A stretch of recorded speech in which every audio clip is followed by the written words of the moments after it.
Oh, you're covered in mending? I think Backpack Boy has Because I it. never used it. Oh, good. Do you have a hot take where mending is actually a good spell too?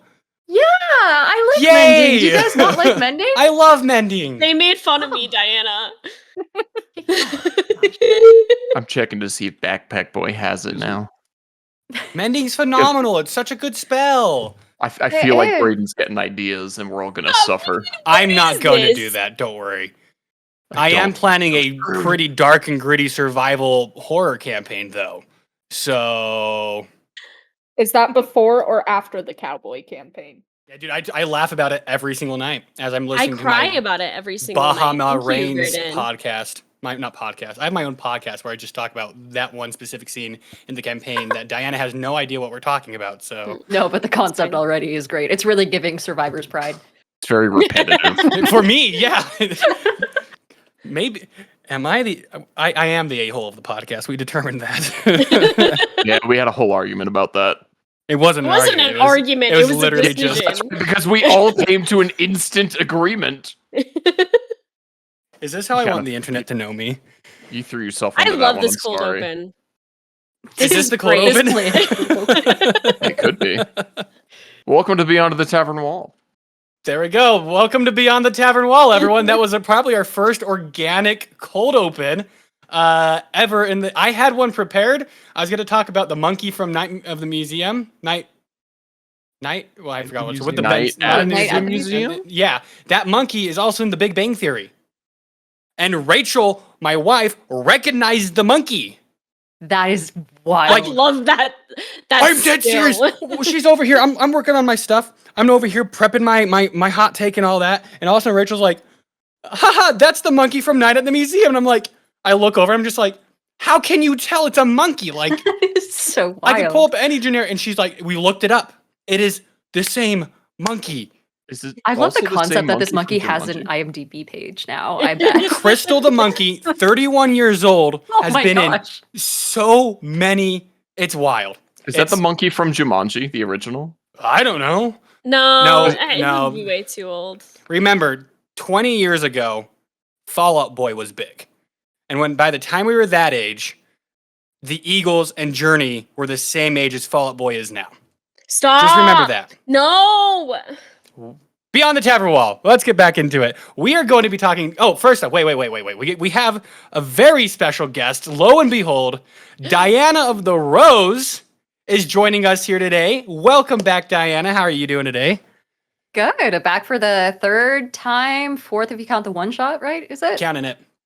Yeah. Crit Good Award time. nominee one shot done by 3 people right here. So Wave.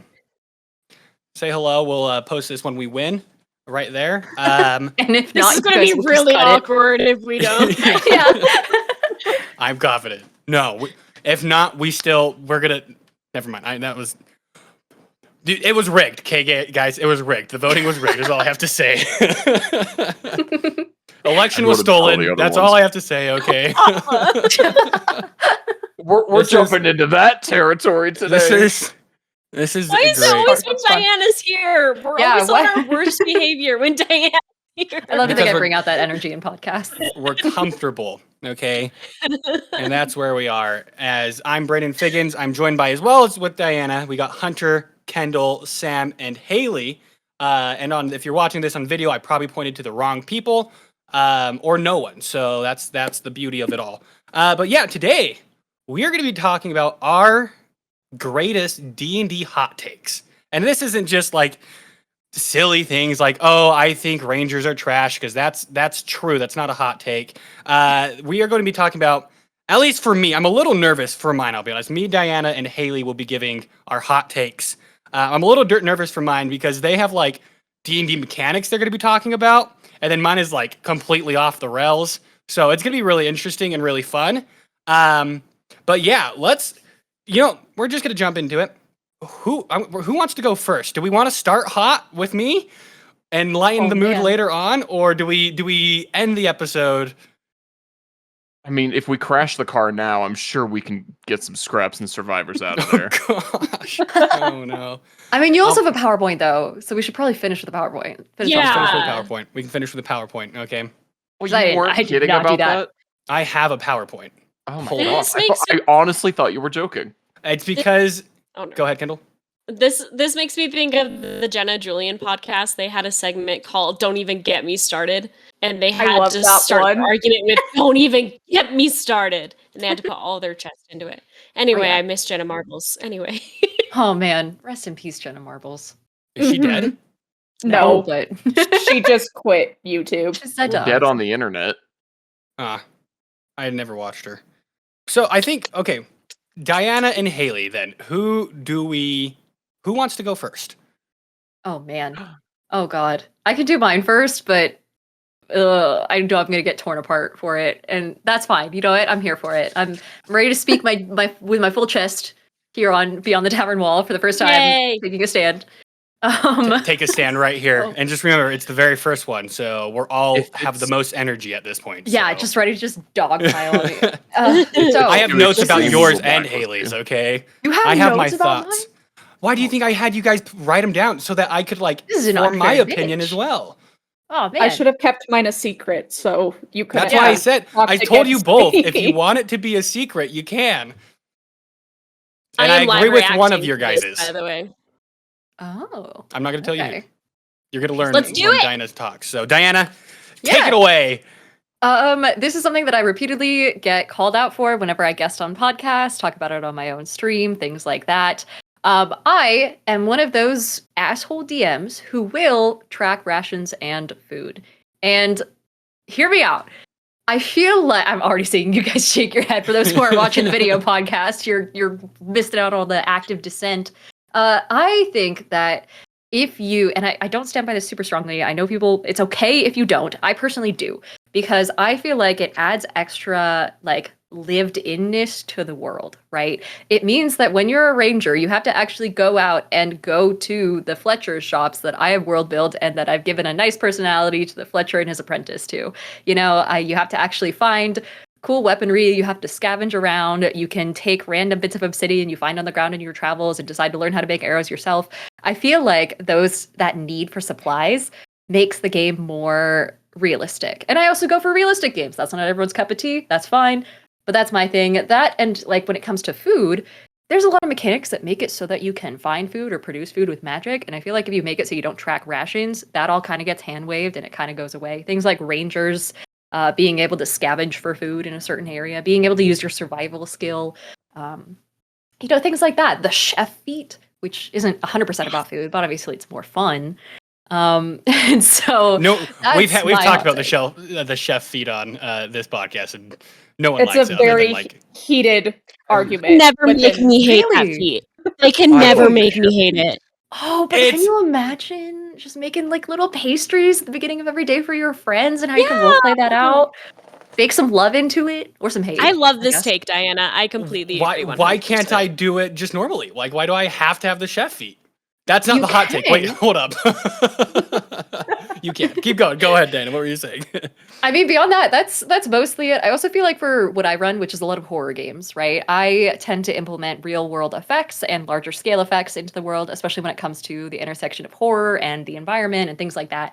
Those are a lot of big words that basically mean that sometimes people starve, sometimes there's famines. And I feel like if you track rations, then the sudden decline of availability of rations in stores and the sudden need to go out and find food elsewhere is just like a little bit of extra flavor that makes it more fun. So I like that extra emphasis on environmental disasters and long-term and large-scale, world-scale effects that affect you, even though you're an all-powerful party. Still having to find food at the end of the day is something everyone's got to eat, So that's my take. I love it. I love it so much. I got my first and only DM screen is for survivalist campaigns. So on the other side, it shows you like all the conditions you can have, like what like hit points certain foods give you back. It's like, oh, I haven't used it yet, but I would love to. And it doesn't have to be hard, You don't have to make it so rations are insanely difficult to find and you have to go scavenging, They can, if they don't want to go through that whole rigmarole, then they can buy 20 golds worth of rations and not have to worry about it. They just still do a little tally. That's all I demand. I'm I hearing agree with you. Rangers are good for this, and I agree. I wasn't expecting you to get so much agreement. Honestly, So- I'm waiting to I hear think the the other. only one that's gonna fight you is Brayden. Honestly. Right So on, right. here's my honest take. You explain it well enough where I'm like, okay, I can see where your point comes from. I think since you're a horror DM, it makes a lot of sense. Like, because making sure you're tracking of arrows, rations, all that stuff brings another layer of just anxiety that you can also use as a DM to kind of like, hey, by the way, you only have rations for one more day, and you have 3 more days left on your travel. You know, like your encounters can set up where it's just like, okay, now I'm going to play as a DM into that to kind of like your supplies are going to be less if you fail this encounter. Oh no, you couldn't find your way through the forest. That's you lose a day. Now you don't have enough rations or whatever. My biggest thing is that sometimes it just players don't keep track of their inventory in general. Yeah, and that'll always be a problem. Like I'm telling you, I don't. Sorry guys, real fast. I don't think my group is going to be able to keep track of their rations and stuff.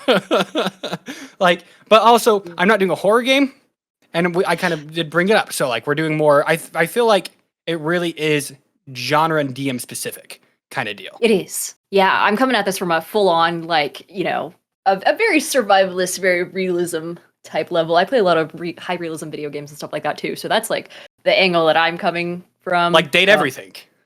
Like, yeah, date everything, Dream Daddy back in the day, Minecraft, all in the same realm. High realism. I too wish I could date my bathroom sink. So, yeah. Yeah, that's just my biggest thought. It's just like I feel like for most general fantasy focused campaigns, rations rations are a little bit more hardcore, and a lot of times D&D is more of the hey, we're getting together to tell this epic story. Let's get ourselves out of reality for a second. I'm a realist DM too. I really am. I'm so real. I describe our doors. Okay, like that's how real it is. I also install doors for a living. So that's So gonna it's be like here your forever. special interest is like it's not. It's not. just I'm gonna Neil's start garage taking door shows up in tally the middle of the forest. of how many times Brayden mentions that he installs doors for a living I'm each proud. episode. I'm proud of it. Okay. You know Because I'm that- pretty sure the episode we recorded yesterday, you mentioned it like minimum 5 times.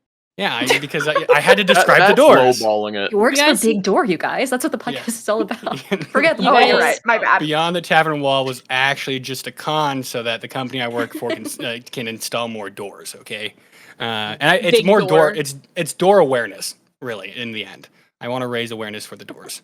We got a gray ribbon, and it's just a hinge. No, okay.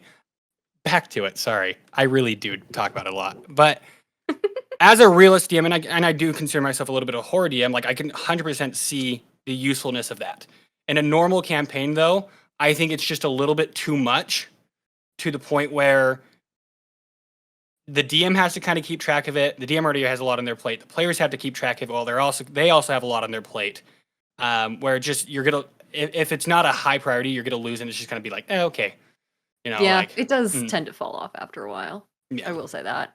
I feel like, if anything, it just kind of falls into the checklist of things. I mean, at least for me personally, what I tend to do, right, is when I have a long rest, I'm like, you know, I've got this whole little sticky note on the side of my computer that's like, hey, don't forget to remind them about hit dice, hit points, refreshing spell slots, especially if they're newer players, taking watch, and then marking off rations and water, but I won't get into that because that's an even hotter take. Do it. It's literally No, I don't hot want takes. to. Come on. Oh, I can't defend water as easily because water's everywhere, right? I hand wave it by saying like, hey, you know, you have a water skin. I'm gonna say it's implied that every time you pass by a source of water, you're refilling it like you would in real life. Like that's not. I don't get on them about that. They're not gonna spend money on it. So I just am like, oh yeah, you know, you passed by a river 3 days ago. We'll say you have enough water for the next week. But if they go into the middle of a desert, then it's gonna be a problem. So yeah, I don't know. I just make it part of my little checklist where I'm like, hey guys, don't forget to do this, this, and this, and also mark off a ration. Granted, I also put a lot of work into, I mean, you mentioned world building doors and things like that. I tend to world build food quite a bit, mostly because I'm a huge foodie. So Nice. maybe it's just me wanting to show off. I'm like, oh yeah, you go to this region, this is what their rations look like. Please buy them. You need to buy them. You're forced to buy them, actually. You don't have a choice. So The rations here are caviar and lobster. yeah, it's actually just me force feeding my players my good world building, and that's it. It's all a thinly veiled excuse to make it Come pay on. off. DMs, we Like- have to. We work so hard on it. We have to. What are your guys like? Is everyone else's thought? Like, we don't all have to disagree. Like, share your thoughts on it as well, even if you agree. So That was very similar to a hot take that I thought up earlier. Oh yeah. And I think your equipment and armor should be able to break mid-combat while you're traveling, anything like that. Any accidents that may happen, general wear and tear should show and have an effect in your gameplay. Oh, okay. Sounds Do you have a scary. mechanic for that? Or just kind of like in general, if something gives you a big enough hit, then your stuff will break? I mean, think about it. If you're wearing like big, heavy scale mail, what if someone's like tries to slice at the straps to make it fall off? How are you going to deal with that mid-combat if someone like succeeds a specific targeted attack? That's interesting. Oh, I'd have to think The about that. smile on Diana's face, I would not want to be one of her players coming up. When was the last time you cleaned the blood off your sword? Because blood will corrode your sword. Oh, really? Yeah. Yeah, it will. You have to clean the blade. Oh. we're sorry to everyone in Diana's campaigns. Yeah, That's they're all we probably have to say. listening right now, I sweating hope you at all home. suffer. The thing is, there is precedent for it because if you hit certain types of creatures, then their corrosive skin, corrosive essence, oozes are a really big example of this. Rust If you hit them enough monsters. times, rust monsters especially, right? They could absolutely decimate your stuff, and you have to think about new ways to attack them. So I think if it was like specific to the point of being like, oh yeah, if you get hit by like this creature throwing a boulder at you, yeah, your breastplate is probably not going to do great against that. I don't know about in general though. That seems almost harsh. You're talking about like calling your shots, and I believe I'm looking it up. In AD&D, called shots required announcing the intention before rolling initiative. I don't know how AD&D works, so incurring a penalty to initiative and a -4 penalty to the attack roll. So basically, it just made it harder to go. So there was a mechanic back in early D&D for this. I'm not that old though. I think yeah, you're like what, 13, not 13, 18, 19? That's not true. You're 21. Brayden, how old am I? Where is that I on the don't scale of know. when Fallout Boy worked with that other thing that you mentioned? Yeah. Where are you with Fall Out Boy and Journey? Okay, no, That's you're Sam. You were born 2000, so you're turning 25. You turned 25. Good job. Yep. Proud of you. I want me to dox. I know your You were address. born in 2000? I know. So yeah, it was earlier in like early D&D had it. Called shots. The biggest we've talked about this actually. I think Sam and we've talked about this in our actual campaign. Because if I were as a DM, if I were to call my shots, I'm going after the ranger's fingers. Oh. Mm. And that to me is just brutal. Like as a DM, like if I just chop off Strider Hunter's character's fingers, he like can't play his build that he went for. I actually do like the idea of like going to cut off like leather armor and the wear and tear on the armor. Sometimes I feel like called shots, like I'm just gonna stab him in the eye. Sure, maybe sometimes if it works, but then remember, I as a DM can use that on you. That's the thing. So Would you want your I'm willing BB to accept wandering that around risk. without- You're a Okay. plasmoid. You're a plasmoid, so it doesn't I matter. don't have limbs. He's willing to accept the risk for the rest of the party. Sacrifice. No, I think Thank you. I feel like Diana's hot take and then your hot take, Sam, kind of they coincide with like just more gritty survival rules. Like it's playing a survival playthrough in Skyrim.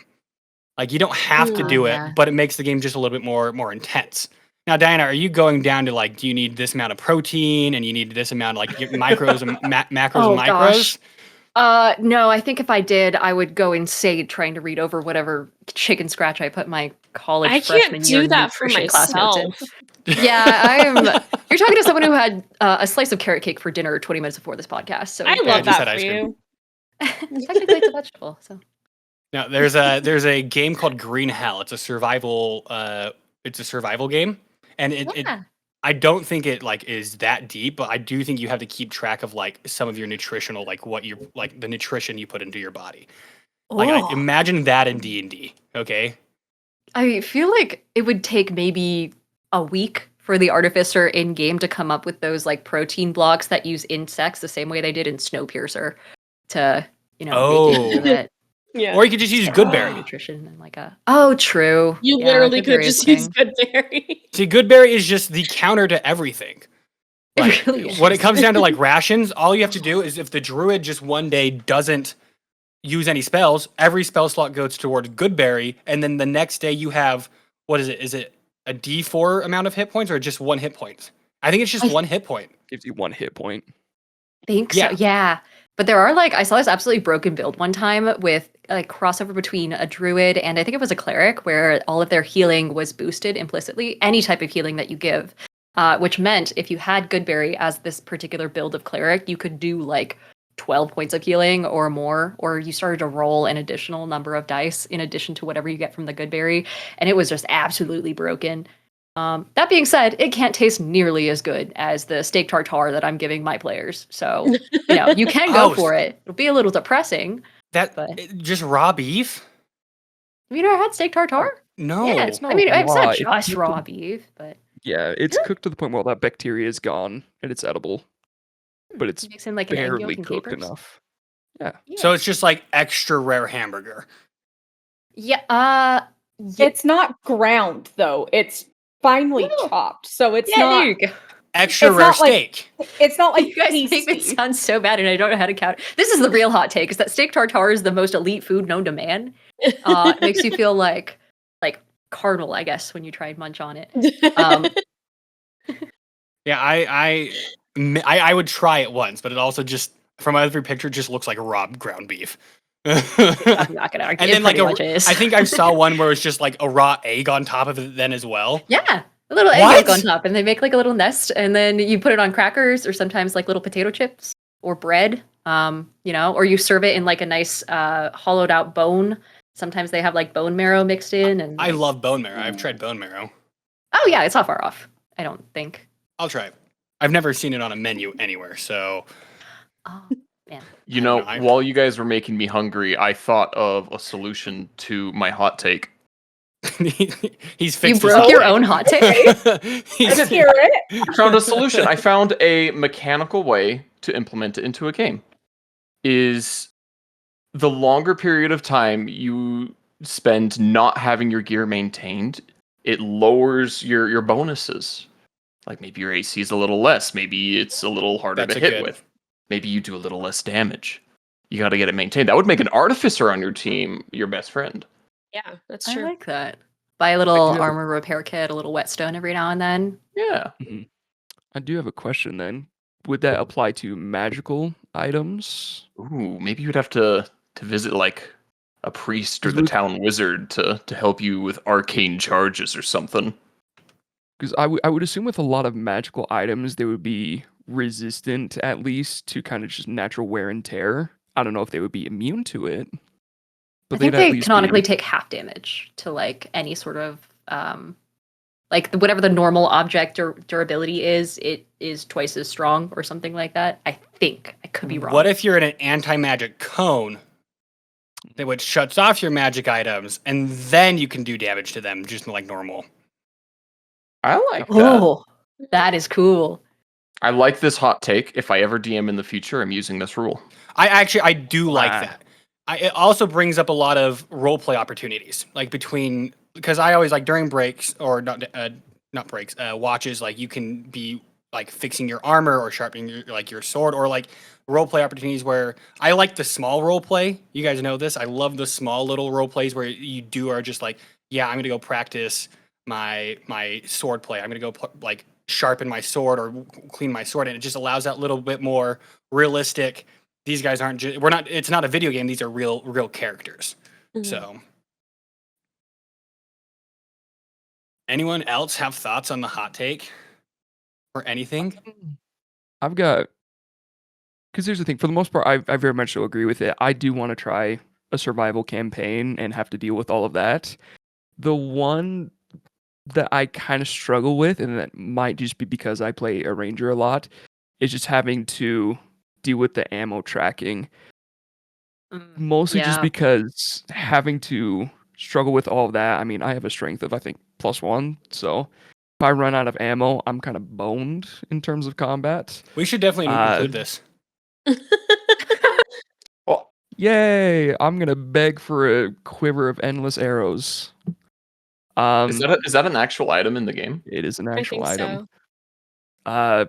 But because I believe that the official ruling is you can only recover one of every 2 arrows that you use in That's right. combat.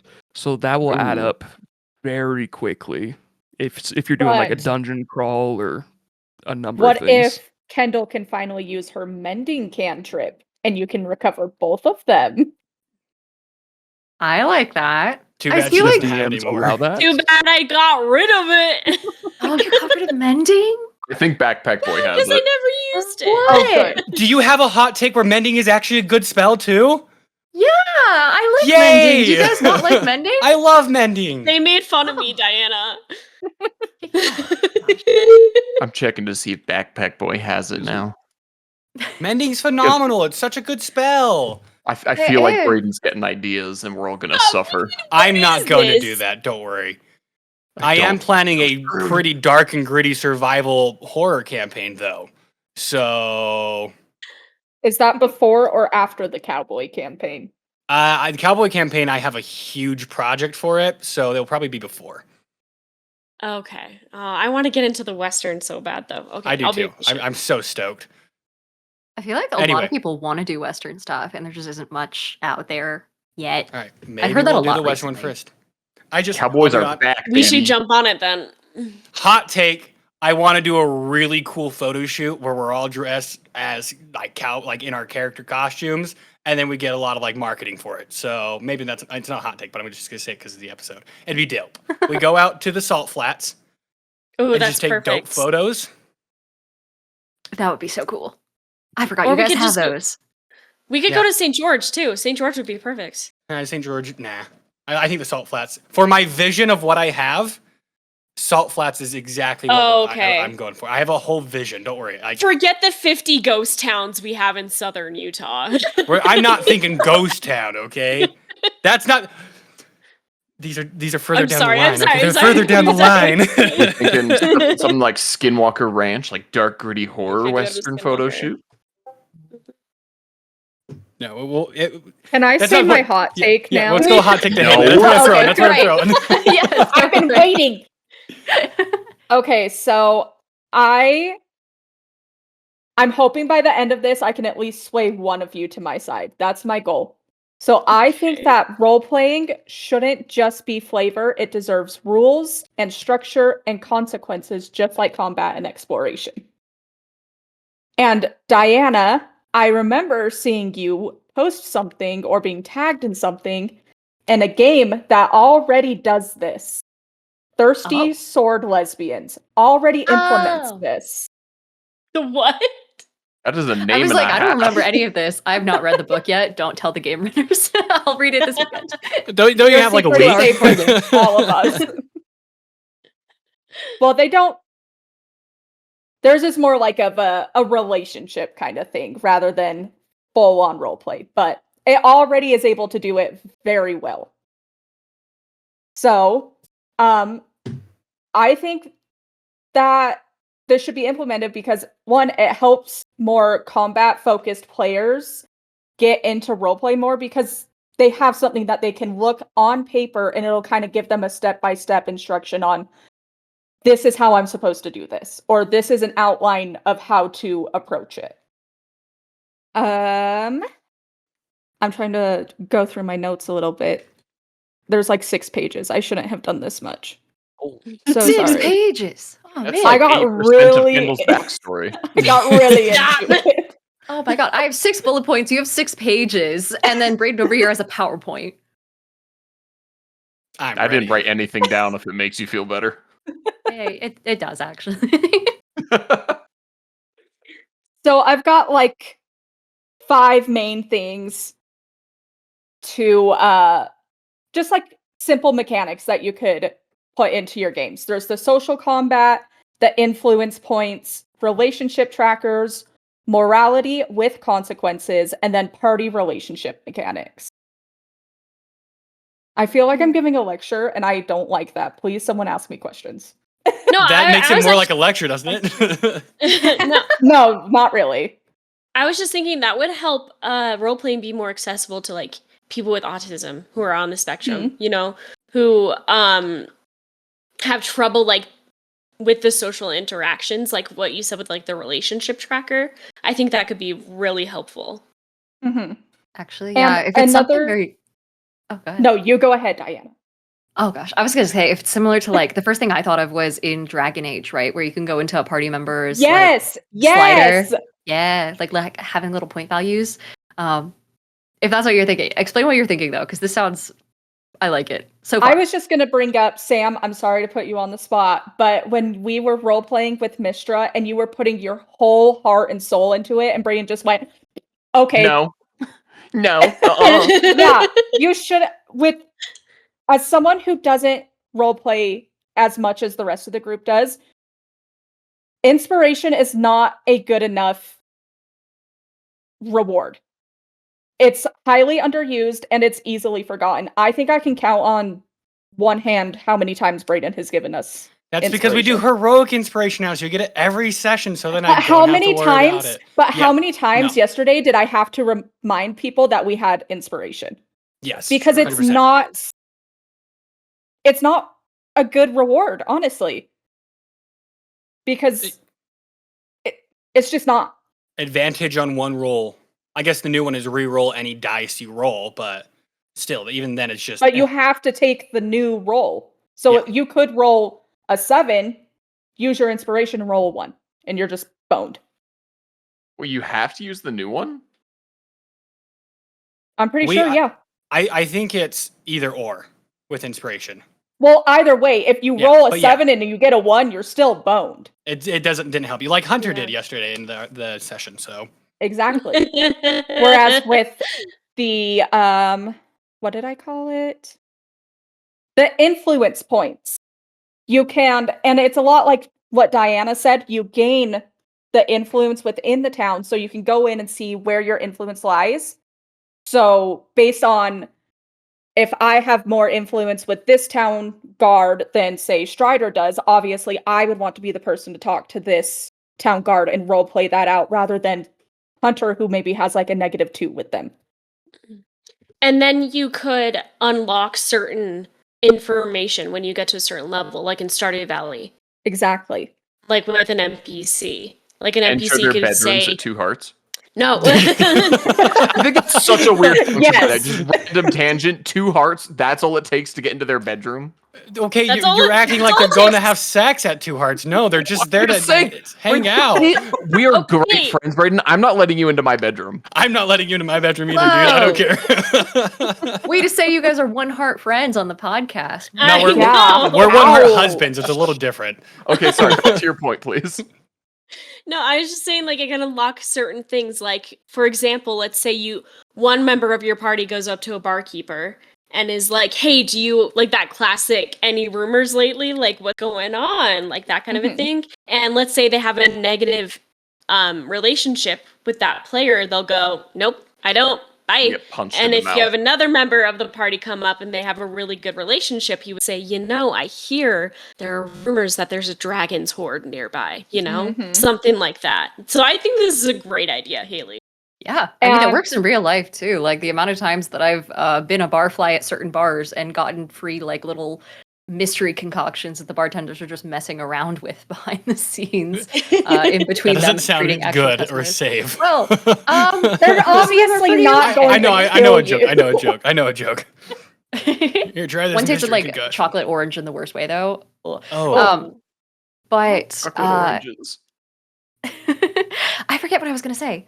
Shoot. I was gonna say, like, yeah, essentially it is realistic. And especially because it also gives people precedent or like a reason to build in more NPCs into their backstory. Because if you start off knowing someone really well, you're already gonna have an advantage that the rest of the party is gonna value later on. And it leads to better character creation, I think. Me and the Every king back- were dorm mates at summer camp. Yeah, that's exactly what I thought. Like, yeah, I went to college with the king. Me and the creator god, best friends. We were back when the universe was made. We were hanging out, drinking some Muay Thais, whatever they're called, on the beach. Mai Tai. Mai Tais. Muay No, Muay Thai. Thai is Muay. the fight. Muay Thais. Okay, this is the Kerrigan version of a Mai Tai. Oh, okay, I gotcha, cannot gotcha. get sued. Not again. But no, I like it. I feel like when I first read your thing, I was like, oh yeah, like I mean, you could definitely like make your persuasion checks or like there because a lot let me focus. I feel like your typical role play mechanics are your persuasion, deception, and intimidation checks. Intimidation. Mhm. Your charisma checks are your role play mechanics, but those aren't. It's not as fun and entertaining. Like it's just another check. But if you were to include these influence points or like the things you brought up, it's definitely way more entertaining in that aspect where it makes every role play encounter a little bit more impactful. So Mhm. do you keep track? Would the DM keep track of it, I or does think the it would player have- keep track of it? I think it would have to be like a 50-50 kind of thing. Like I think the player should keep track of it, but I think the DM will let them know if their points go up and down. Yeah, I definitely think the player should have a tracker thing, like like the hearts thing in Stardew Valley. You would color them in or erase them, something like that. But definitely not the DM, because then the DM would have to track the relationship for one person with every member of the party. So if you have 8 party members, they have to do one person's relationship times 8. Like, yeah.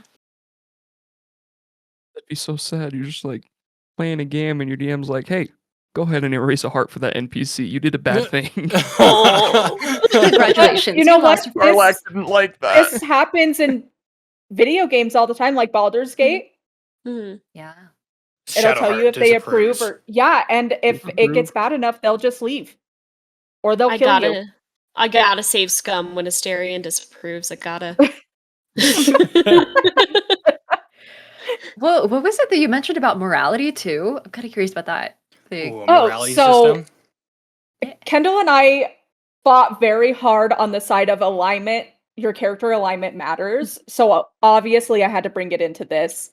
Love that. I think that if you as a player are making meaningful morale or ethical choices, there should be tangible outcomes in the game. Let's see. Like, say a lawful good paladin burns down a village of necessary evils. His alignment would shift more towards neutral or evil. Because he may think that's a lawful good, but in the overall scheme of lawful good, it's not. It's what do people view your alignment as? I feel like there's Mhm. two different things, like the alignment system that it has in D&D is for the character itself, but there's also when I look at your characters, how does Josiah, the NPC, view your character? Have you done good around them? Have you done bad around them? How do they see you?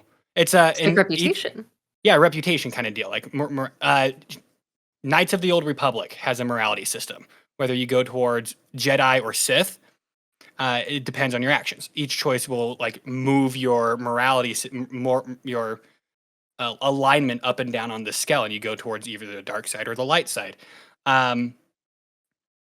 It's the reason why I will say I kind of do that already. If you guys look at when we were creating your characters, if you look at your sheet, I believe most of the time I asked you, how do you view yourself? And then how do others view you? Because then it kind of gets in the idea of, okay, this is my backstory. I'm a lawful good thing. I destroy the necessary evil that it is. That's how I view myself. This is a necessary evil. I got to do that. But then you, as a player, what you observe is like, okay, you get to decide, how am I actually seen by these people? And then you set your morality kind of in that way. I don't have a tracker. We're writing it down right now, but I got ideas. I actually really like this idea. I do like morality systems in games. I like when This choices is matter. cool. This isn't very Yeah. arguey. I do actually have Sorry, Sorry, Good I'm idea. just full of good Haley. ideas. Yeah. My bad. I do have a small concern. Does Bring this it. system just kind of favor people that spec more charisma into their character and almost feel like if this system was run, you have to make sure that your character has charisma? Hunter, I'm really happy you Mm. said that because I was going to ask I- if bards are just going to crush this system into the I ground and wouldn't benefit more than necessarily everyone. say that. Yeah, maybe more charisma based characters can boost themselves maybe a little bit earlier, but a lot of the stuff I would like to send you guys this document eventually if you want to read it. It's pretty yes, cool, please. but oh shoot. Where was Send I? it in Oh, right there. the general Discord with the D&D community general chat. Okay. I have to go and fix all of my grammar errors first. I was typing it very fast and frantically last night. But once I do that, I'll send it. A lot of the stuff I have on here can be like intelligence-based stuff too, like where is the thing I'm trying to find?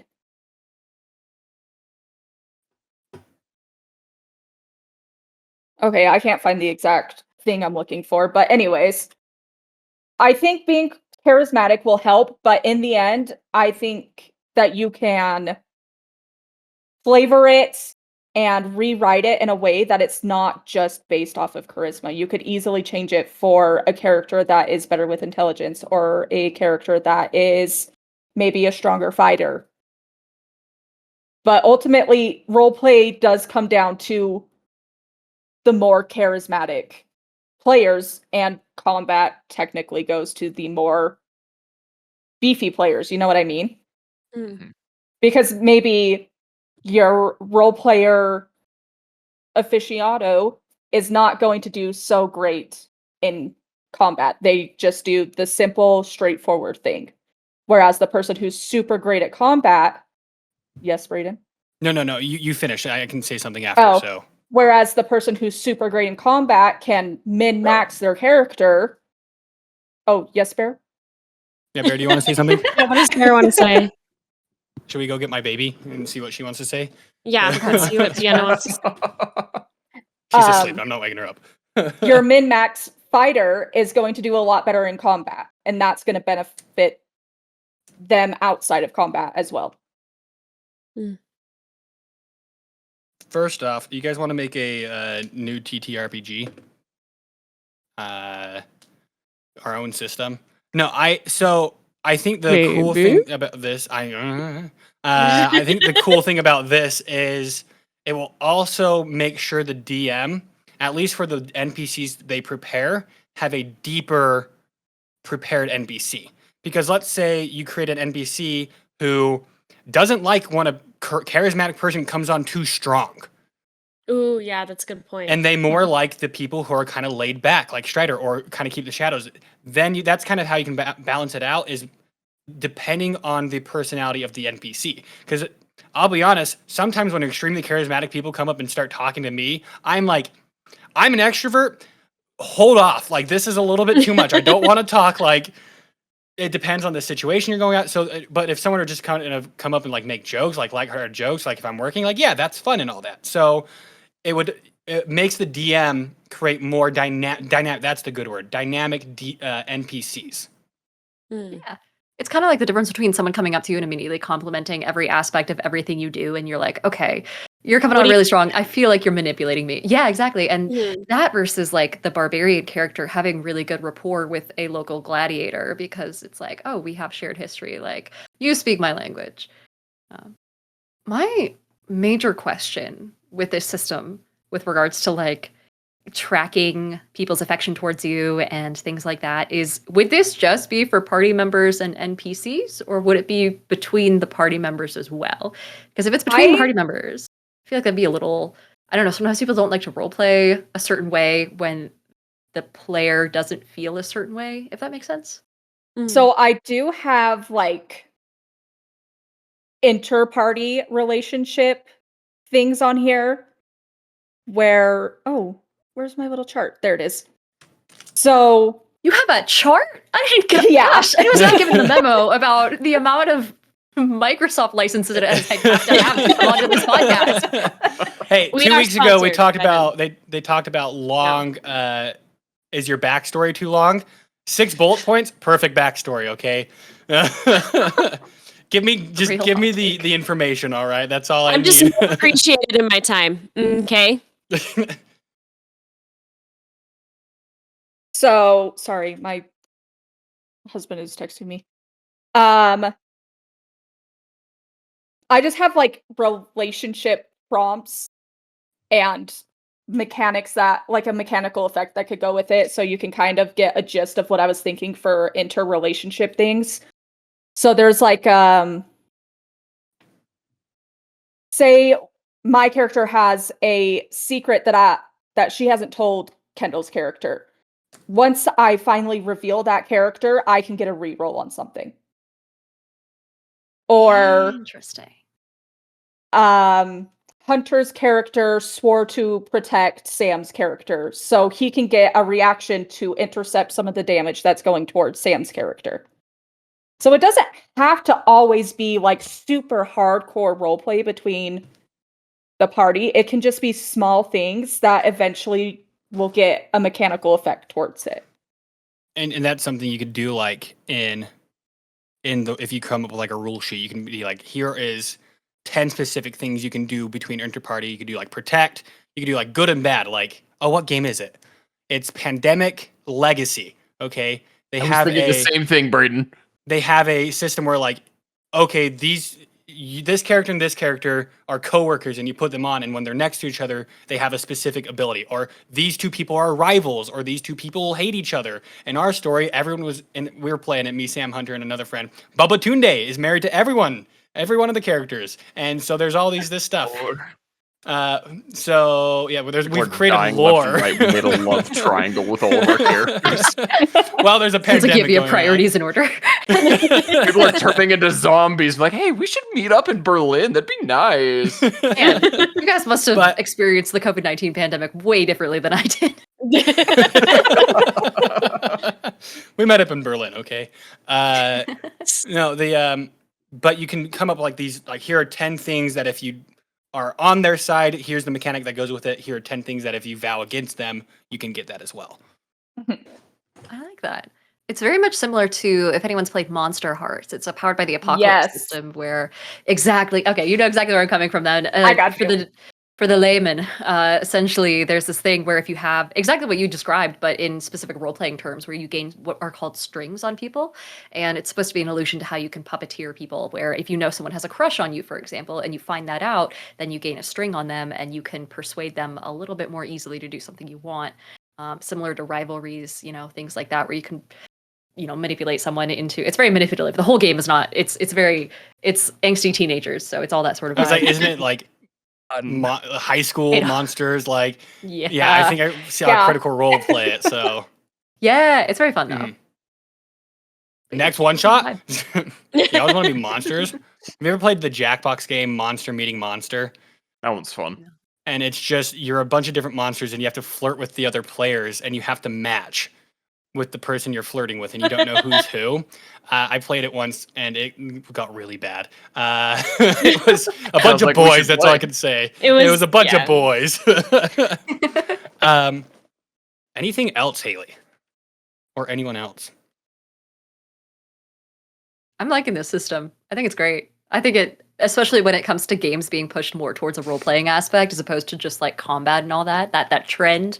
I think it's a great way to adapt. Like not even just D&D, just anything should have this sort of vibe. You've played a lot of tabletop role-playing games. Do you feel like most tabletop role-playing games are more geared towards combat, like the rules themselves? No, not the ones I play, but also it's Okay. it's a selection bias. I play with a lot of people who are in the AP space, and when you play APs, they're not super fun to listen to if it's just combat all the time. So we tend to play a lot of Powered by the Apocalypse, like highly descriptive, moves as opposed to actual combat tactics and Okay. rolling dice sort of things. Okay, just was curious about that. Nice. All right. Now we've had 2 really great discussion about mechanics on that. You guys ready to talk about another kind of mechanic? Tech? Let's go. My discussion today is we're taking it a little bit in a different direction. You guys talked a lot about like, your hot takes on mechanics and all that. I am really big into tech. I've really started to get into tech recently. I've been listening to a lot of different podcasts, doing a lot of research specifically when it comes to AI. And oh no, guys, hold up! Don't leave the podcast yet because I Forbidden want words. I want to discuss this because I personally think this is our industrial revolution. Like that is how deep AI will go, to the point where don't this want that. paid you're gonna there. We're not going to talk about the ethics of AI and all that stuff. I'm going to be specifically Okay. talking about how AI is going to be beneficial to D&D as a whole. And I'm not going to be talking intensely about generative AI, generative art. I don't like AI art. I don't find it as real. I find it a little bit unethical. I do think I will talk about it a little bit, not in the sense of, oh, hey, everyone should use AI art because you should go support your local artist, because 100% AI art is soulless. It is And when- dystopian. It's weird, and it's really weird. And go support I would much rather pay someone to create my character art if I was doing like a AP or anything like that. And in the end, I would much rather have so we're not going to be talking about that. We're going to be talking about something completely kind of different, because the first question I want to ask as I pull up the PowerPoint is, share my screen. We're going to go there. Can you guys see? Yeah. Watching. Okay, perfect. There better be star wipes. There's not. I did not do any animation, I'll be honest. I was planning on doing so much, like, and doing a lot more, but then I didn't make this till this morning. But we're gonna be talking about AI and how I think it's going to benefit D&D as a whole. So the first question I want to ask, we're doing some clarification, is when you hear AI, what do you think of? iRobot. Unoriginal ideas. I was thinking of the Layoffs. Iron Giant. Oh, Layoffs, yeah. The death I of need to hear- creativity. Why the Iron Giant, Sam? Because he's a robot and I love him. And I was watching it earlier today and it made me happy. It's a good movie. Oh. It's a good movie. My favorite. Anyway, part is back to when- Never dystopia. mind. I'm going to say, I think AI in the end is going to be, it's going to be a hot shot. Short term, it's going to be completely wild, and we are in this kind of zone. It's kind of like, if you think of the big tech advancements of the time, you have the internet, which when that came out, it was wild. Okay, I was talking to my dad about this because he's old and he didn't have the internet growing up, and I was like, okay, what happened when the internet came out? And he said it was crazy. Like, people lost their jobs and all that stuff. But if you actually look at the statistics, for every job lost, and I think I've told some people wrong, so this is the correct statistic, 2 were made. So in the end, it was a net positive on job being made and all that stuff. I also consider social media one of those big ones as well. It's called Web 2 is the technical term. I think, personally, I know we're all social media people here now. I think social media is a net negative overall for a lot of things, like mental health. But that was another big change. And I think I personally think AI is bigger than the internet and social media. I think it's up there next to like industrialization. A lot of people, when they hear AI, they think of AI art. Okay. And AI is so much more than just AI art. AI is literally being used to shorten the time between people, like shorten the cancer screening time. And something that is such a, like, you need to get on it fast, you can shorten the cancer screening time to where people are getting treatment faster than they can before. They're doing it for strokes. They're doing it for, I actually learned they do it for when you're getting a CT scan. I've had to get a lot of those recently with some of my health issues. The door just opened behind me. I'm kind of scared. Oh, letting a cat out. We're good. But that they use AI to help kind of align your body to exactly where it needs to be so that it can get the proper scan. And then the CT scan does it, and then AI will then be like, I've been trained on all of this data. Here is the picture. And then the X-ray, the radiologist comes in and verifies it. and sends it on. AI as a tool is amazing. We're going to be talking about not AI generation. We're going to be talking about machine learning, everyone. Let's get into this. Are you guys excited? We're going to be a little bit of I had to do this so that we could learn where my mind is coming from. So we have to learn a little bit about AI today. And welcome to the D&D Tech Podcast about AI and Dungeons and Dragons. I'm going to pull up my notes on my phone because we're going to be discussing. Want me to bring it? I can quickly fix this. Okay. Incredibly hard pressed to find anyone who's going to be like, yeah, AI use for diagnosis is bad. Like that's. I know. Yeah. No one's thinking that. I don't think. The one person is over here like, I'd rather have cancer. Okay. I'm on the side of cancer. No, like obviously there are good things coming along and all that. And that's where I'm like, again, I don't want to get into like the good and bad because it is scary. It really is scary. And actually, as I've studied a lot more, I'm a little bit more scared than I used to be when I was reading into it. So, but I do think it can still be used for good things. I have come up with a few ways that I think will be extremely beneficial and helpful to those who may struggle when it comes to, for me, I struggle with combat. I am not a combat DM. I am terrible at it. I think our combat goes way too long. I think it is extremely boring. It's not dynamic. So I'm trying to think of a way, like, how can I use AI as a tool to help me and other DMs who may struggle with this do better at combat. And so I've come up with this idea for a tool where this is the last try. I decided I didn't get that far. So I really just wanted to show you this thing because it's really fun. I think this stuff is really cool. I'm a behind the scenes person. You can create an AI that is trained on all of the data from the monster manual of each monster. And maybe a little bit of people playing the monsters and be like, okay, this is how they do it. You train them with that data, and then you can use that as a tool as a DM. Let's say you're fighting a bunch of velociraptors. That's always what I go to. Velociraptors have pack tactics. You may forget that as a DM. I forget my legendary actions. I forget Lara actions. I forget all of the little things as a DM because I'm balancing, trying to make sure the players are having fun while also making sure the encounter is hard, but not too hard and doesn't kill anyone, but could kill someone. So there's a lot of things that I struggle with in combat where that if I had this tool, I could be like, I could have it analyze the board and then give to me, hey, this person right here, Strider, Hunter's character, only has 33 hit points. You should send 3 velociraptors at him because these velociraptors are extremely hungry. They need to eat. They're going to go after the weakest link at this point. And of course, being a ranger, he's the weakest link. So, I'm sorry, I'll stop bringing it up. So, and you don't have to use that. That's the thing. It's like, I believe AI should be a tool, not the AI should be the worker, not the manager when it comes to D&D specifically, because I believe human creativity is what makes D&D D&D. So like me as the crappy combat person can type this in and be like, okay, I like that a lot. I can now tweak a little bit to kind of fit more of the scenario. These 3 are going to go attack Strider, but now I'm going to do a few other things. And if you guys have any questions or comments or want to throw rocks at me, please throw rocks at me. Like I think we need to have a good discussion about this stuff in order for us to grow as a society. So, and we are society. What we decide here will decide the fate of D&D. Braden, I absolutely love this topic, but I feel like we could go through several episodes alone on just this. I know we could. I don't want to though, because we did an AI topic. One of our like first 30 episodes was D&D and AI, and we talked more about generative art.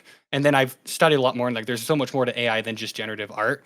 So any questions or anything so far?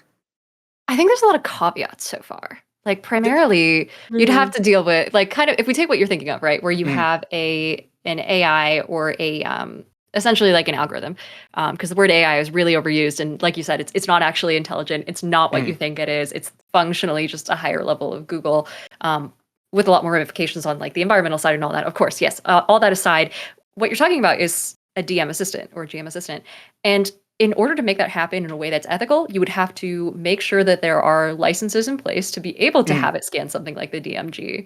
And then also, it still wouldn't be creative enough, at least on my end, for my purposes, for a scenario where you're describing, right? Let's say that we have a party who's approaching, the castle, what's it called? Castle Ravenloft in, Curse of Strahd in Barovia.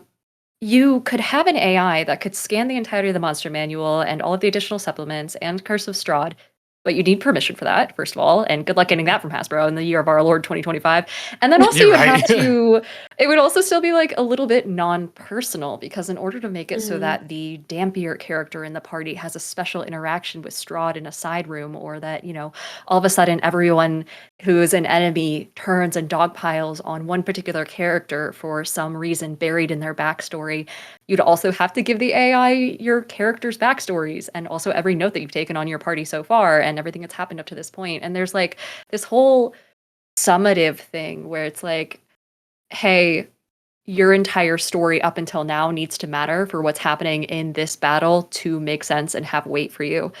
And in order for the AI to be able to help with Yeah. that, you then have to Mhm. give it all that info and then hope that it doesn't get used to machine learn for other people's campaigns. And then you have this whole issue where it's like permissions being the heart of it. Yeah, 100%. That's really the heart of the ethical discussion of AI just in general is regulation, permission, and all that stuff. My mind, like, I'm actually would be curious if the open gaming license that D&D has, if you'd still be able to use it, because you can go out and create all this content for D&D and you can use their stuff. So that's actually something I've thought about, is like, would I be able to use an AI based off the stuff that they allow people to, that they've kind of already given the license to? So, but yeah, that's another big thing. There's going to be so much nuance and caveats to just any AI discussion, just in general. I'm saying maybe it's not good to have a hot take about an ideal world. But my biggest thing is specifically like combat. I think, and you don't have to do it in a way where it's like, I am only going to do exactly as the AI does, because like you said, it will take that personal thing out of it. And I do not want AI to take like the personality out of D&D. That's like not the discussion at all that I'm trying to get at, because if we had a fully AI campaign, that'd be so boring, because there is no human emotion to it. Yeah, it would be more of just like, here's some tactics that you can use over anything. It's a tool that can be used over this is exactly what needs to happen. So like, yeah, if you want in your campaign to have Strahd go and talk to that Dampier character, I don't have to type in. I guess your thought was that's going to happen. How does that work with the AI?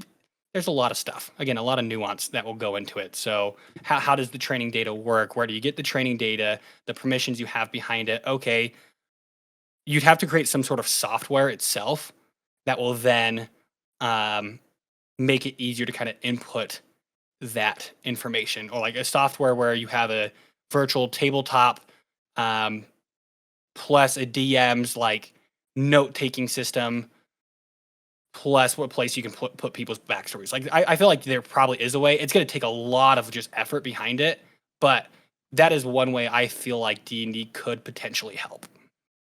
Not D&D, AI. D&D is going to help everything, okay? AI potentially help in a aspect of D&D is that itself. I also think summarizing stuff with AI, like, could you imagine as a DM? I'm terrible at taking notes during session. Imagine if I just had a program that was listening to the entire session and then just would summarize it all. So then I'd be like, okay, this is all the stuff that happened, because this is the first time I have a bunch of sticky notes from the session we did yesterday on my screen. That's probably the first time I've ever taken notes about a session, like religiously.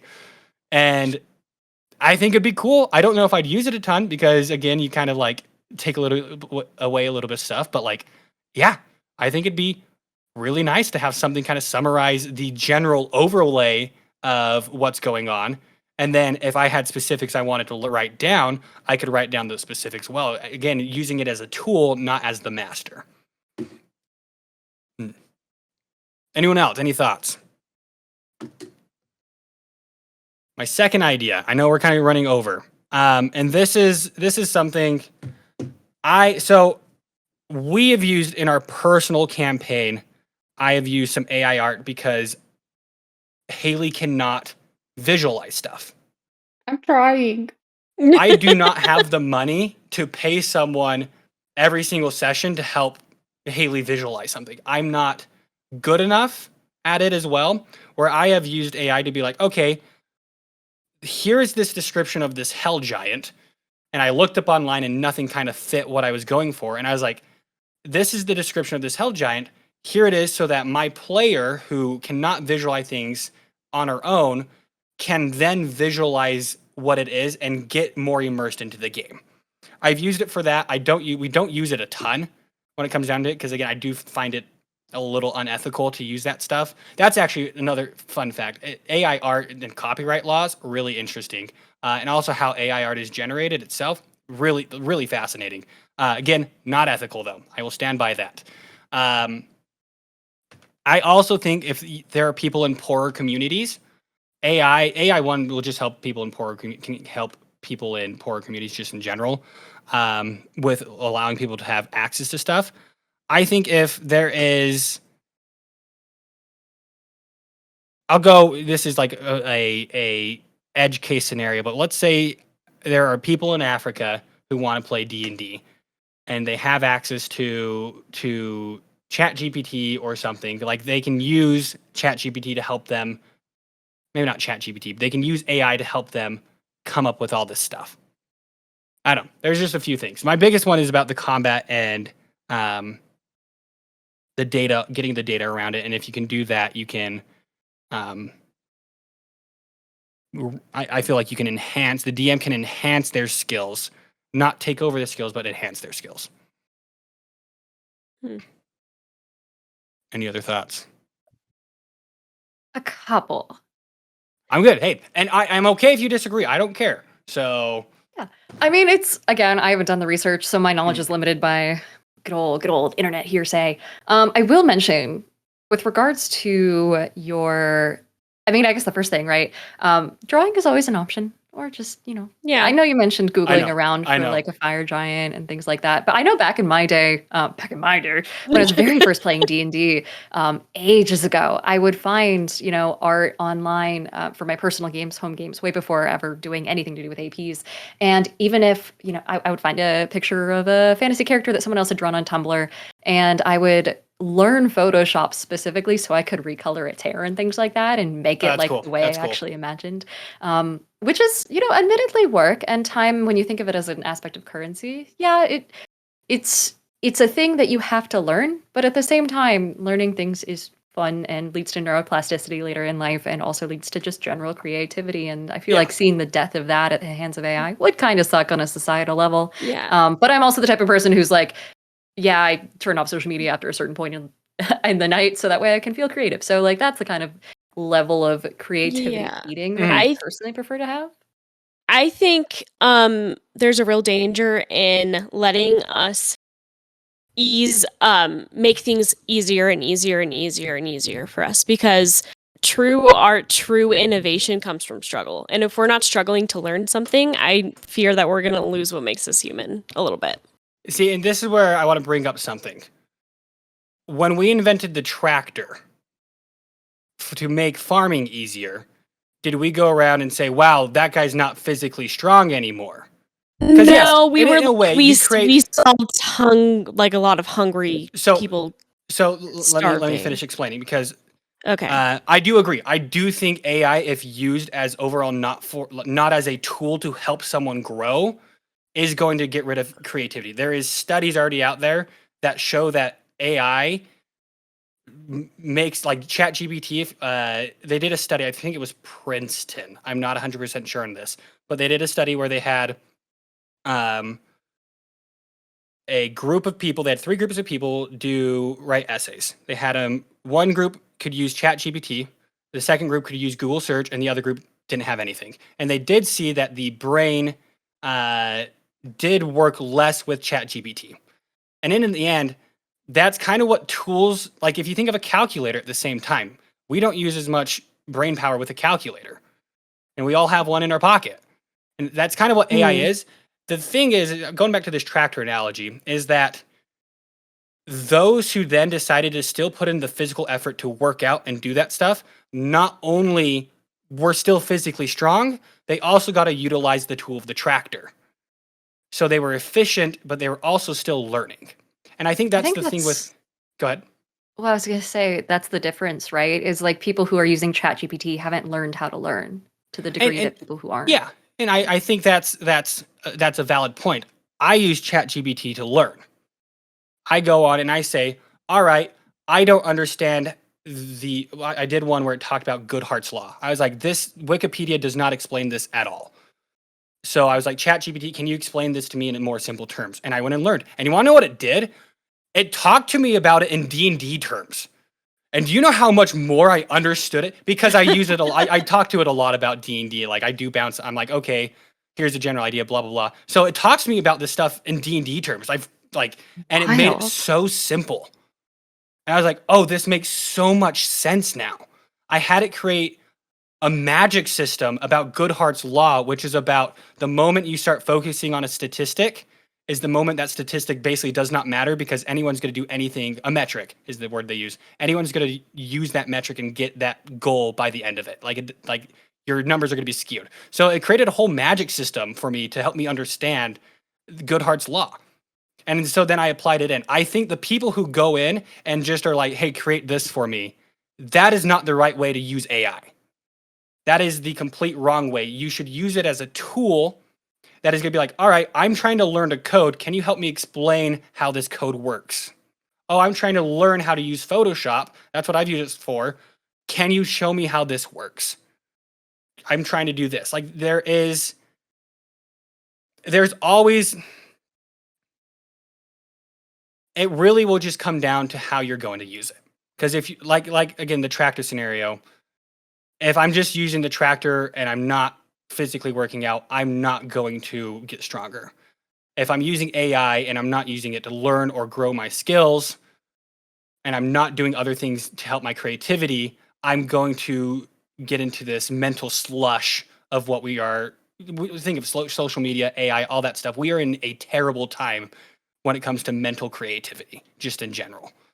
I've had to get off Instagram because it takes up my time and I can feel my brain literally rotting away.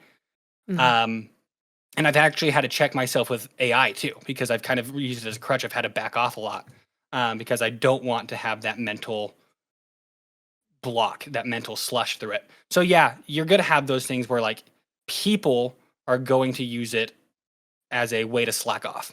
You're also going to have the way where people use it as a tool where they will, and those are the people who are going to excel. And I personally believe there's going to be a lot of people who do that. And there's going to be a lot of people who do the other way, but it's going to be those people who use it as a tool, whether it's for D&D or this, where they're going to have an immense higher ability to do things than those who don't. So I agree, Diana and Kendall, exactly with what you guys say. I think, especially when it comes to art, like I think the art side of it is just don't use it for D&D. I try not to use it for D&D. I think we talked about it. I think, especially commercial use. Fun fact, for Big B's Glory of the Giants, one of the artists used AI in that. And Hasbro and Wizards of the Coast had to come out and say, we do not condone this. Fun fact. So D&D itself, Wizards of the Coast at least, has been like, hey, we don't like AI. Please don't use it for art. Yeah, that's what they're saying. But is it what they believe in what they're doing? In my opinion, that's an extremely pessimistic view. That if you think everyone is going to be using it like that, and I do not think that's a healthy view to look at it as. You've got to look at the both positive and negatives. You know? That's fair. That's fair. I have one final hot take if we want to end on that. Okay. Regarding AI, but to begin, I think that Wizards of the Coast, thank you for giving us this game. It is a game that we can play for free. It is a game that we can do all ourselves. You can 100% homebrew this. And I think that they are 100% scam artists for selling it to us every year repackaged at the price that they do. But the fact that we can play the game 100% for free, you can just do it yourself. I think that using AI, even for writing purposes or helping with combat, kind of takes away from the personal feel of the DM. Like, is the DM running this combat his way, or is he running it the machine's way? Even if he's just taking suggestions. I think overall, this is a game of leisure. This is a luxury. This is a way that it's a recreational activity. To have machine learning in our recreation just feels icky and dirty to me. Yeah, my stomach hurts right now. Are you being Sorry. brave about it? I'm being really brave about it. Thank you for asking. No, and that's kind of I really went back and forth on discussing this topic because I know, especially in the D&D community, AI is such a negative view on it. And again, I'll say I understand those. I want to be a voice of reason, not that maybe I want to be the voice of reason. No, I want to be a voice of understanding where it's like, yes, those things are there. How can we use this tool that is going to come up no matter what in a way that will benefit the community instead of letting it, in a sense, destroy us? Like, how can we use it? How can we use it for our good instead of these companies or whatever coming in and being like, nope, this is it now. AI is the thing. Everyone who's tried, because in the end, we either face the storm head on or we keep running from it and it's still behind us no matter what. Well, Braden, I would love to agree with you, but I just don't. I think that D&D can be a recreation that can be completely untouched by AI. Yeah. Because you choose to open that door. And I don't think it's something that you get on the train for just because it's going to happen. I guess. I'm not saying you have to get on the train. I'm saying there is an opportunity. That ticket is always there. That's fine. Yeah, no, I agree. Hunter, anything? Nah. I feel like most of my thoughts have already been shared by other people. Because, yeah, it's just kind of my worry that, like has been said, it's going to be the death of creativity. My worry is that people are, just going to use it to, hey, plan all this for me, and then they're just going to use that as their guide, and they're just going to follow it. And then when something happens that doesn't go according to plan, what do they do then? Are they going to have those skills and that build up to be able to know, okay, I can pivot it and take it this way. I can pivot it, go this way, reacting to the decisions of your players. AI can't really predict that. And I don't know. I have a lot of other feelings about AI as somebody who works in tech. I'm not going to get into those here, but yeah. You guys want to talk about quantum computing next?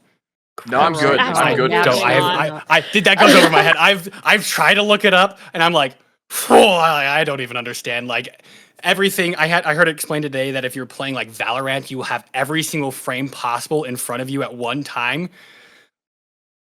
I don't know. We're not going to talk about that. Your problem is playing Valorant. If any game pisses me off, Valorant is the game that can just do it, dude. No, So I appreciate your guys' thoughts, and I hope you know, like, I 100% agree. I understand what you guys are coming from as well. So I appreciate it, and I hope I enjoyed the discussion. Like, and it helps me out as well. So yeah, there's nuance out there that doesn't have to get brought to light, especially around here. So it's good. It's good to hear. So hopefully, Diana, we don't like get you canceled as well on this. Cancel me. This was my opinion. I'm uncancelable. Try it, audience. She's already making a 9/11 joke. Yeah, she already made a 9/11 joke. That's so true. That's crossing that barrier of not caring. Yeah, within about 10 minutes of joining chat, start talking about it. That is in her story, so we can say that because she's posted it online. Yeah, follow me on all my socials to see the upcoming Pearl Harbor joke. Oh my! Okay, hold up. Waiting with bated breath. That was a joke, audience. Please don't actually cancel. Cutting it out right now. Just saving face. No, I hope you guys enjoyed all of these hot takes. I know Kendall, Sam, and Hunter. We plan on having another episode of this so that they can go through as well and share their hot takes. But yeah, thank you so much, Diana. Thank you for coming in and enjoying and sharing your hot take. Haley, your hot take as well was awesome, and I loved both of your hot takes, guys. It was put awesome. Both notes for both of these down. So sorry, guys. Thank you so much. And I'm so sorry to everyone who's playing at your guys' table from here on out who has to count their arrows. I'm sorry. Yeah. But yes, Diana, do you want to share where everyone can find you? Oh, yeah. Definitely. So I am Diana Faye. I'm also known as at DianaoftheRose on all platforms, that being, oh my God, all of them. There's Instagram, Reels, TikTok Shorts, TikTok in general, YouTube Shorts. And then I also do long form content on YouTube. I do a bit of modeling on Instagram. I am a Twitch partner and member of the Latin Guild, Pride Guild, and Women's Guild. And I'm also a podcast host of my own podcast called Worlds Apart, which is nothing like this, not nearly as funny. It's actually just me and my friend Odin messing around and world building, improvised entirely off the dome from scratch.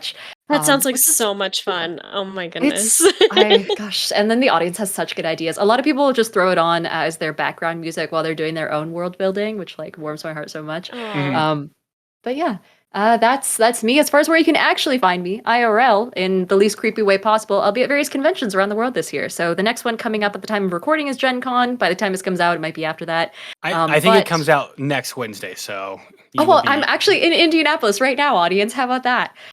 You can check my Instagram for everywhere that I'll be throughout the weekend. And then after that is PAX West. I'm also going to be at PAX Australia, PAX Unplugged, and TwitchCon throughout the rest of the year. So I hope to see you guys there. Yep, thank you, Diana, for jumping on. And appreciate everyone for coming out to the episode today. I hope you guys really did enjoy this. If you're not following us, I just shook my whole table. We're good. If you're not following us on most social media as well, but we're going to go Spotify, Apple Podcasts, or wherever you are listening to this podcast currently, make sure you hit that follow button, rate 5 stars, or do the equivalent of whatever it is on your platform. Follow us on social medias at Beyond the Tavern Wall on Instagram, YouTube. Guys, we're on YouTube now. Woohoo! YouTube and TikTok. You can follow us there. And if you have any questions, comments, suggestions, rants, if you want to yell at me about my opinions on AI, please, I would love to discuss it with you. Reach out to us at beyondthetavernwall@gmail.com, or you can reach out to us on our respective platforms. And as always, the best way to support the podcast is by word of mouth. And you guys going out to your friends, family, D&D groups, or whoever it may be. There's a lot of moms who listen to our podcast, so go to your mom. So Hi, Mom. and hi mom, hi mama Paige, and hi sister. Thank you guys for listening. Sharing it by word of mouth is the best way to go. And to do that, we have a little side quest that we love to give. I don't have the thing pulled up. Did we decide? You know what? I had one. I had Diana can do it, or we can do this. Oh gosh. We're putting you on the spot. Oh, Or I can do it. You're oh, fine. Man. We I already have ruined one. the cold I'm open. rolling a dice. Oh, okay. I do have one, so. You roll a dice. Who's got it? Okay, I need a D6. Sorry, these coins are confusing. Here we go. I have these wonderful new dice, everyone. They're coins. They're very cool. I love them. Here we go. Who's what? Let's go. I'm 1. Diana's 2. I have Haley's it. 3. Just what did you get? I can tell. I have them right here. Okay, I've got 4. Hunter. Yay, Hunter! Oh, okay.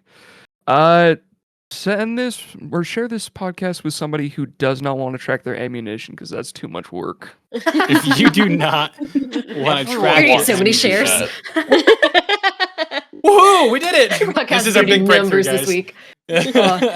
If you guys know someone who does not like tracking their ammunition, rations, or whatever it may be, go ahead and share the podcast with them. Thank you guys so much for coming out to the tavern, and we will catch you next episode. Bye.